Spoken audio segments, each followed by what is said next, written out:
अस्सलाम वालेकुम students, MJT 101 का मॉड्यूल 17 का हमारे पास टॉपिक 158 स्टार्ट होता है, कंपोनेंट्स ऑफ फाइनेंशियल स्टेटमेंट। ठीक है, जो प्रीवियस मॉड्यूल हैं वो भी मैं अपलोड कर दूंगी, लेकिन कुछ स्टूडेंट्स कह रहे थे कि पहले 17 और 18 कर दें, इनके कम टॉपिक्स हैं तो पहले हम ये प्रिपेयर कर लेते हैं। ठीक है, बाकी भी हो जाएंगे अपलोड एग्ज़ाम्स तक आपके इंशाल्लाह, लेकिन पहले आप ये कर लें, इससे आपको होगा कि हमने 2 मॉड्यूल प्रिपेयर कर लिए, जस्ट एक रह गया। ठीक है, आपकी सेटिस्फेक्शन के।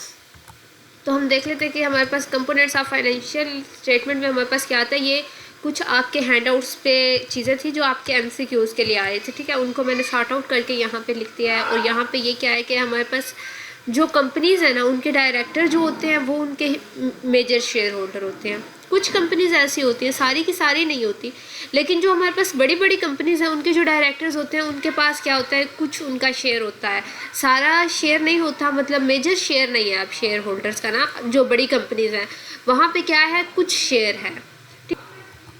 लेकिन कुछ कंपनी की बात उसने किया और यहाँ पे उसने कैटेगराइज नहीं किया कि हमारे पास ये कौन सी कंपनीज़ हैं। ठीक है, इसलिए हम इसको, ये तो MCQs नहीं आ सकता। हाँ, ये MCQs आ सकता है कि आपकी जो लार्जर कंपनीज़ होती हैं, जो बड़ी बड़ी आपकी कंपनीज़ होती हैं, उनमें जो आपके डायरेक्टर्स होते हैं ना, बोर्ड ऑफ डायरेक्टर्स, उनके पास आपका कुछ शेयर होता है, मेजर शेयर नहीं होता। क्लियर?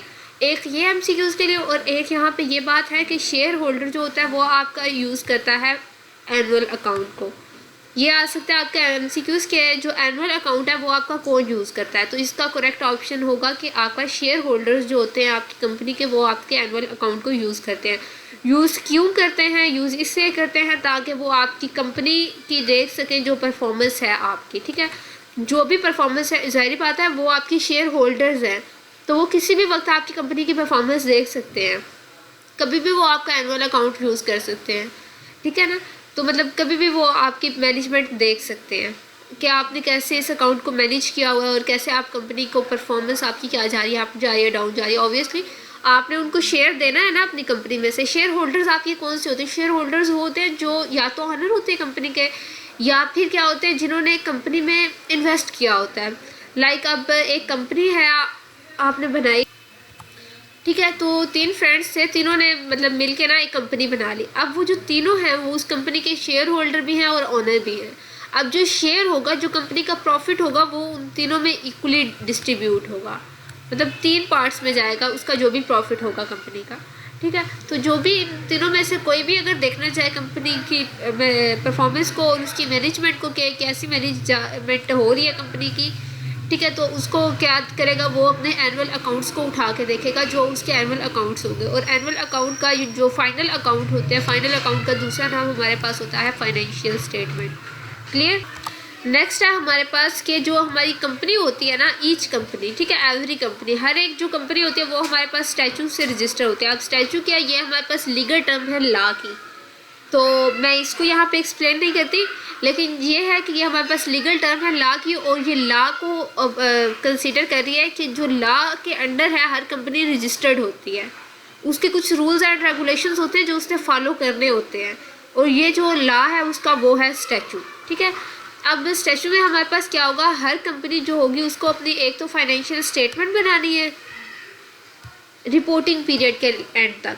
मतलब ये जो भी लॉ है इसके अकॉर्डिंग ये कहता है कि हर कंपनी जो होगी वो फाइनल अकाउंट बनाएगी या फाइनेंशियल स्टेटमेंट, ये दोनों एक ही चीज़ के दो नाम है। ठीक है, कब बनाएगी, अपने रिपोर्टिंग पीरियड के एंड पे। और रिपोर्टिंग पीरियड कितना होता है, 12 मंथ्स का भी हो सकता है, ज़्यादा भी हो सकता है, लेकिन नॉर्मली कितना होता है, 12 मंथ्स का ही होता है।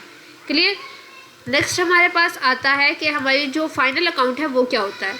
फाइनल अकाउंट हमारे पास क्या है, फाइनल अकाउंट क्या आपका जो अकाउंटिंग साइकिल है, तो उसका जो लास्ट आपका पार्ट है वो है, इसकी आप वहाँ से भी डेफिनेशन कर सकते हैं।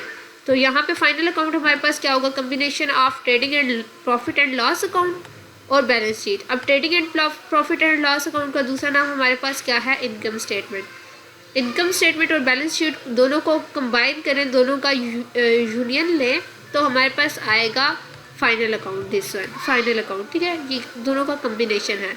उसके बाद ये भी MCQs के लिए चीज़ें, या फिर शॉर्ट में तो नहीं आ सकती, जस्ट MCQs के लिए है। ये ऑपरेशनल रिजल्ट एक्चुअली आपके सेल्स के और प्लानिंग जो आप करते हैं, ठीक है, सेल्स करने की, उसके सारे रिजल्ट्स होते हैं। तो ये आपके कहाँ पे आप इनको मेंशन करते हो, या जो आपके ये ऑपरेशनल रिजल्ट्स होते हैं इनको आप कहाँ पे लिखते हो, इनको आप ट्रेडिंग एंड प्रॉफिट अकाउंट में लिखते हो, ठीक है, trading and profit and loss account इसमें आप लिखते हो। उसके अलावा जो आपकी फाइनेंशियल पोजीशन होती है इसको आप अपनी बैलेंस शीट में लिखते हो ऑब्वियसली। और यहाँ पे बात कर रहा है कि जो आपके ऑपरेशनल रिजल्ट है ना वो आपके रिप्रेजेंट करते हैं किस चीज़ को, कि आपको कितना प्रॉफिट हुआ है, कितना लॉस हुआ है एक पीरियड में। एक जो आपका रिपोर्टिंग पीरियड है 12 मंथ का, उसमें आपको जो भी प्रॉफिट होगा, जो भी लॉस होगा, वो आपका किस अकाउंट से पता चल जाएगा, आपको trading and profit and loss account से, ठीक है। उसके अलावा यहाँ पे क्या है, सेकंड में जो आपकी फाइनेंशियल पोजीशन होगी आपकी कंपनी की, जो भी आपके पूरे साल में रही होगी, वो आपको कब पता चल जाएगी,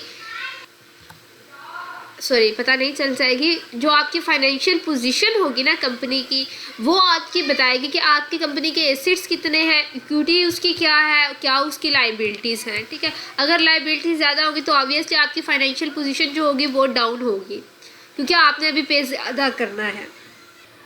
ये छोटे छोटे कॉन्सेप्ट्स हैं, ये आपके एमसीक्यूज़ के लिए। तो नेक्स्ट हमारे पास यहाँ पे क्या है, यहाँ पे हमारे पास यही चीज़ डिफाइन है कि हर जो कंपनी होती है वो ऑब्वियसली किसी ना किसी लॉ के अंडर होती है, कोई ना कोई लॉ होता है। अब यहाँ पे हमने पीछे पढ़ा कि जो हमारे पास बिजनेस कंपनी होती है उसका हमारे पास क्या लॉ होता है, उसका हमारे पास जो लॉ जिसके अंडर वो रजिस्टर होती है वो स्टैचू होता है, क्लियर। तो अब यहाँ पे क्या है कि जो स्टैचुरी ऑब्लिगेशन होती है और ये हर कंपनी को क्या करनी होती है, फॉलो करनी होती है। स्टैचुरी ऑब्लिगेशन वो होती है कि ये ना आप पे इम्पोज की जाती है बाय लॉ। कोई ऐसी ड्यूटीज़ होती हैं वो आप पे इम्पोज नहीं की जाती, ड्यूटी होती है, आपका फ़र्ज़ होता है, आप करना चाहो तो करते हो, ना करना चाहो तो आप नहीं करते, हालांकि वो आपकी ड्यूटी होती है। लेकिन ये जो स्टैचुरी ऑब्लिगेशन है ये आपको इम्पोज की जाती है, आपको ज़बरदस्ती करवाया जाता है। अगर आप नहीं भी करते तो फिर आपको पनिशमेंट दी जाती है। ये आपकी स्टैचुरी जो ऑब्लिगेशन होती है ये होती है। और जो कंपनीज़ होती हैं वो इसको फॉलो करती हैं। कंपनीज़ क्या करती हैं, जो भी उनकी गवर्नमेंट क्या करती है उनके लिए रूल एंड रेगुलेशन बनाती है इस लॉ के अकॉर्डिंग, तो वो क्या करती हैं उनको फॉलो करती हैं। जितना भी मतलब क्या होगा कंपनी के लिए, ये होगा कि आपने टैक्स इतना पे करना है, या आप सालाना जो है अगर आपकी सेल्स ये है, परचेज ये है, तो सेल्स पे आप ये टैक्स पे करोगे। अगर आप इस लेवल की प्रोडक्ट्स बना रहे हो तो आपका टैक्स ज़्यादा होगा, अगर आप लोअर लेवल की बना रहे हो तो आपका प्रोडक्ट जो टैक्स होगा वो कम होगा। ऑब्वियसली यही हो सकती है ऑब्लिगेशंस। और जो लैंड होती है उस पर हो सकती है कि जहाँ पे आपने जिस लैंड पे आप लोगों ने बनाई हुई है कंपनी उसका टैक्स पे करो, या कुछ ऐसी ऑब्लिगेशंस हो सकती है। एक यहाँ पे बस इम्पोर्टेंट बात यही है कि जो स्टैचुरी ऑब्लिगेशन होती है ये क्या होती है, बाय लॉ हमसे इम्पोज करी जाती है हम पे, ठीक है, जो कंपनीज होती हैं उन पे। उसके अलावा हमारे पास क्या है कि जो कंपनी होती है वो हमारे पास IRS क्या करती हैं, अडॉप्ट करती हैं। अब IFRS हमारे पास क्या है, ये हमारे पास स्टैंडर्ड लॉ है फाइनेंशियल का, ठीक है। फाइनेंशियल रिपोर्टिंग जो है इंटरनेशनल फाइनेंशियल रिपोर्टिंग स्टैंडर्ड, ठीक है। फाइनेंशियल रिपोर्टिंग जो है हमारी उसका स्टैंडर्ड है, फाइनेंशियल का आपकी जो अकाउंटिंग है उसका स्टैंडर्ड है। और इसके अकॉर्डिंग ये आपको क्या कहता है, ये आपको कहता है कि अगर आपने अपना फाइनल अकाउंट बनाना है ना, तो फाइनल अकाउंट में आपके पास ये 5 जो पॉइंट्स है ना ये आपने मस्ट इंक्लूड करने हैं। अब 5 पॉइंट्स क्या है, एक तो आपने बैलेंस शीट बना लें, एक इनकम स्टेटमेंट बना लें, एक statement of change in equity बना लें, जितना आपकी इक्विटी में चेंज आ रहा है उसका कैश फ्लो की स्टेटमेंट बना लें, और उसके बाद क्या करें, नोट्स बना लें। ये जो ब्रैकेट्स में लिखे हुए हैं ना या ये ऊपर लिख रहे हुए हैं, ये एक ही चीज़ के 2 नाम है। आप बैलेंस शीट को आप क्या कर सकते हैं, स्टेटमेंट ऑफ फाइनेंशियल पोजीशन भी कह सकते हैं। इस तरह नोट्स को आप accounting policies and disclosure of explanatory working भी कह सकते हैं, एक्सप्लेनेटरी वर्किंग भी कह सकते हैं, ठीक है। ये एक ही चीज़ के आपके पास 2 नाम है। ये भी आपके पास शॉर्ट क्वेश्चन में आ सकते हैं, इसको आपने जस्ट वैसे ही याद करना है कि अगर आप IFRS के अकॉर्डिंग चलो तो कौन कौन सी इंपॉर्टेंट चीज़ें हैं जो आपको फाइनल अकाउंट में ऐड करनी होगी। तो हमारे पास क्या है, ये 5 चीज़ें जो आपने फाइनल अकाउंट्स में ऐड करनी होगी, ठीक है। ये होती क्या है, ये हम बहुत अच्छे से पीछे कवर करके आ चुके हैं, कुछ पढ़ ली हैं और कुछ नहीं पढ़ी, वो मतलब हायर जो फाइनेंशियल होगी उसमें पढ़ेंगे। नेक्स्ट हमारे पास कुछ रीजंस आ जाती हैं जिनके अकॉर्डिंग जो हम क्या करते हैं, फाइनेंशियल स्टेटमेंट बनाने की हमारे पास कुछ रीजंस होती हैं, या जो हमारे पास फाइनेंशियल स्टेटमेंट है वो हम बनाते हैं तो किस किस वजह पे वो हमारी क्या होती है, यूज़फुल रह सकती है, किस किस वजह के लिए वो हमें बेनिफिट दे सकती है, या कहाँ कहाँ पे वो हमें क्या कर सकती है, बेनिफिशियल हो सकती है हमारे लिए, या फाइनेंशियली हमें क्या करती है, सपोर्ट कर सकती है। तो ये हमारे पास 5 पॉइंट्स हैं, ये हमारे पास रीजंस हो सकती हैं। फर्स्ट रीज़न हमारे पास क्या होगी, जहाँ पे हमें फाइनेंशियल स्टेटमेंट हमारे लिए प्रॉफिटेबल होगी। अब फर्स्ट हमारे पास है यहाँ पे ability of a business to generate cash. ये हमारे पास क्या करती है, इसके थ्रू हम डिटरमिन कर लेते हैं कि जो हमारा बिजनेस है वो हमें कितनी कैश दे सकता है। लाइक हम बिजनेस में हमने कौन कौन से ऐसे फैक्टर्स इम्पोज किए हुए हैं जिनके थ्रू हमें वो कैश मिलेगी, जिनके मतलब हमारे बिजनेस की कितनी एबिलिटी है, ठीक है, मतलब कितनी कैश वो हमें दे सकता है, इन फ्यूचर कितनी कैश दे सकता है और अब वो हमें कितनी कैश दे सकता है, उसके सोर्सेज क्या क्या हैं, क्या क्या सोर्सेज हैं जिनकी वजह से वो हमें कैश दे सकता है, और जो कैश है वो हम कहाँ कहाँ पे यूज़ कर रहे हैं। ठीक है, जो भी बिजनेस की ये तीनों एबिलिटीज़ जो है ना उनको डिफाइन करती है हमारे पास फाइनेंशियल स्टेटमेंट। हम इसके थ्रू क्या कर सकते हैं, इन तीनों चीज़ों को डिटरमिन कर सकते हैं। सेकेंड पॉइंट हमारे पास क्या है, ये हमारे पास एक और चीज़ भी डिटरमिन करते हैं। ये हमारे पास क्या डिटरमिन करते हैं कि हमारा जो बिजनेस है वो इतना कैपेबल है कि वो हमें क्या करे, डेट्स हमारे पे कर सके। अब डेट्स हमारे क्या होते हैं, कर्जे होते हैं जो बिजनेस ने लिए होते हैं। अब अगर बिजनेस की यहाँ पे से क्या कि बिजनेस की एबिलिटी चेक कर ली, उसकी कैश की एबिलिटी के, उसके पास कैश जनरेट करने की कितनी एबिलिटी है, उसकी बेस पे ये क्या करेगी, ये डिटरमिन करेगी कि हमारे जो डेट्स हैं वो हमारा बिजनेस इन फ्यूचर दे सकता है। अगर दे सकता है तो कितने ईयर्स में दे सकता है, कितने मंथ्स में दे सकता है। ठीक है, ये डिपेंड करेगा आपके डेट्स आपके मतलब कितने आप अदा कर सकते हैं, वो इसी पे डिपेंड करेगा। ऑब्वियसली अगर आपको आपके बिजनेस में प्रॉफिट हो रहा है, आप ज़्यादा कैश जनरेट कर रहे हो, तो फिर तो आप अपने डेट्स चुकाते रहोगे। ठीक है, आप अपने डेट्स चुका दोगे। और अगर आपको बिजनेस में हो ही लॉस रहा है वैसे ये होना तो नहीं चाहिए, लेकिन अगर आपको लॉस हो रहा है तो फिर आप अपने डेट्स भी नहीं दे पाओगे। ठीक है, जो भी डेट्स आपने देने हैं वो आपकी फाइनेंशियल स्टेटमेंट जो होती है वो आपकी डिटरमिन करती है कि आपकी क्या कैश है और क्या आप डेट्स दे सकते हो या नहीं दे सकते। फिर ये होता है कि जो है ना अकाउंटेंट या जो मैनेजर होता है, बिजनेस का ऑनर होता है, वो टाइमली ये डिसीजन ले लेता है कि या तो मैं इस बिज़नेस को यहीं पे ड्रॉप कर दूँ, यहीं पे इसको क्लोज आउट कर दूँ, जितना मुझे नुकसान हो गया है ये काफ़ी है, अगर और लॉस वो बियर नहीं कर सकता। ठीक है, फिर वो उसी को चुका ले, वहीं पे स्टॉप कर दे, अपने बिजनेस का कोई और बिजनेस स्टार्ट कर ले। और अगर वो है कि मतलब उसका बिजनेस उसे प्रॉफिट दे रहा है, ज़्यादा लॉस नहीं हो रहा उसे, फिर वो है ज़्यादा लॉस ना हो और बिजनेस प्रॉफिट भी आपको देता हो, साइड बाय साइड अगर प्रॉफिट लॉस दोनों आ रहे हो तो फिर मैनेज हो जाता है। और अगर सिर्फ लॉस ही हो तो फिर मैनेज करना बहुत मुश्किल होता है। थर्ड पे हमारे पास जो फाइनेंशियल स्टेटमेंट है वो हमें क्या करती है, वो हमें ट्रैक भी यही होता है कि वो हमें पहले ही हमें डिटेल्स प्रोवाइड कर देती है to track financial results. Financial results हमें प्रोवाइड करती रहती है ट्रेंड लाइन के, मतलब मार्केट में जो भी ट्रेंड चल रहा है ना उसके अकॉर्डिंग हमें फाइनेंशियल रिजल्ट देती रहेगी। अब इससे क्या होगा, इसका हमारे पास जो मतलब टाइम टू टाइम हमें जो भी हमारा ट्रेंड चल रहा है मार्केट में उसके हमारे जो फाइनेंशियल रिजल्ट्स है, इससे हमें फ़ायदा क्या होगा, इससे हमें फ़ायदा ये होगा कि कोई भी अगर अलार्मिंग प्रॉफिटेबल इशू है, इसका हमारे पास ये मतलब है कि कोई ऐसी प्रोडक्ट है जो हम बना रहे हैं और उससे हमें बहुत ज़्यादा प्रॉफिट हो रहा है। ठीक है, लेकिन इन फ्यूचर वो प्रोडक्ट क्या है वो लोग यूज़ करना बंद कर रहे हैं या कुछ ऐसा इशू आ जाता है कि लोग उसे यूज़ करना ही बंद कर देते हैं। अब देखें ना, जैसे कोरोना आया तो इसमें क्या हुआ, मास्क जो थे वो बहुत ज़्यादा उनकी सेलिंग हुई, हाई डिमांड हुई मास्क की। और अब क्या है, मास्क जो है वो आपका जो अगर आप मास्क का बिजनेस भी आपने प्रीवियस 1 ईयर में किया है तो वो भी आपका क्या हुआ, सक्सेसफुल रहा है, उसमें आपने बहुत ज़्यादा पैसे कमाए हैं। ठीक है, बहुत ज़्यादा प्रॉफिटेबल रहा है वो आपके लिए। तो ये था कि आपका प्रॉफिटेबल एक प्रोडक्ट जा रही है। अब उसका आपके पास अलार्मिंग इशू क्या होगा, आप ट्रेंड देखोगे कि आपका ट्रेंड क्या है मार्केट में।